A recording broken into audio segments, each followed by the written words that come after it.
உக்ரைனில் 30 நாள் போர் நிறுத்த ஒப்பந்தத்தை ஏற்றுக்கொள்ளுமாறு ரஷ்யாவை ஐக்கிய நாடுகள் சபையில் அமெரிக்கா வலியுறுத்தியது. ரஷ்யா உக்ரைன் போர் கடந்த 2022ஆம் ஆண்டு முதல் நடந்து வருகிறது. இந்த போரை முடிவுக்கு கொண்டுவர அமெரிக்க அதிபர் டிரம்ப் முயற்சிக்கிறார். இது தொடர்பாக சமீபத்தில் புட்டினுடன் 2 மணி நேரம் பேச்சு நடத்தினார். இந்நிலையில் உக்ரைனில் 30 நாள் போர் நிறுத்த ஒப்பந்தத்தை ஏற்றுக்கொள்ளுமாறு ரஷ்யாவை ஐக்கிய நாடுகள் சபையில் அமெரிக்கா வலியுறுத்தியது. போர் நிறுத்த ஒப்பந்தம் நிராகரிக்கப்பட்டால் பொருளாதார தடைகள் விதிக்கப்படும் என்று அமெரிக்கா எச்சரித்தது. உக்ரைன் போர் நிறுத்த ஒப்பந்தத்தை ஏற்றுக்கொண்டது.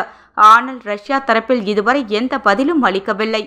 ஐநா பொதுக்காப்பு கவுன்சிலின் அமெரிக்க துணை தூதர் ஜான் கெலி பேசியதாவது: உக்ரைனில் அமைதியை உருவாக்க ரஷ்யாவுடன் நாங்கள் இணைந்து பணியாற்ற விரும்புகின்றோம். இந்த மோதலுக்கு இராணுவ தீர்வு முடிவு அல்ல.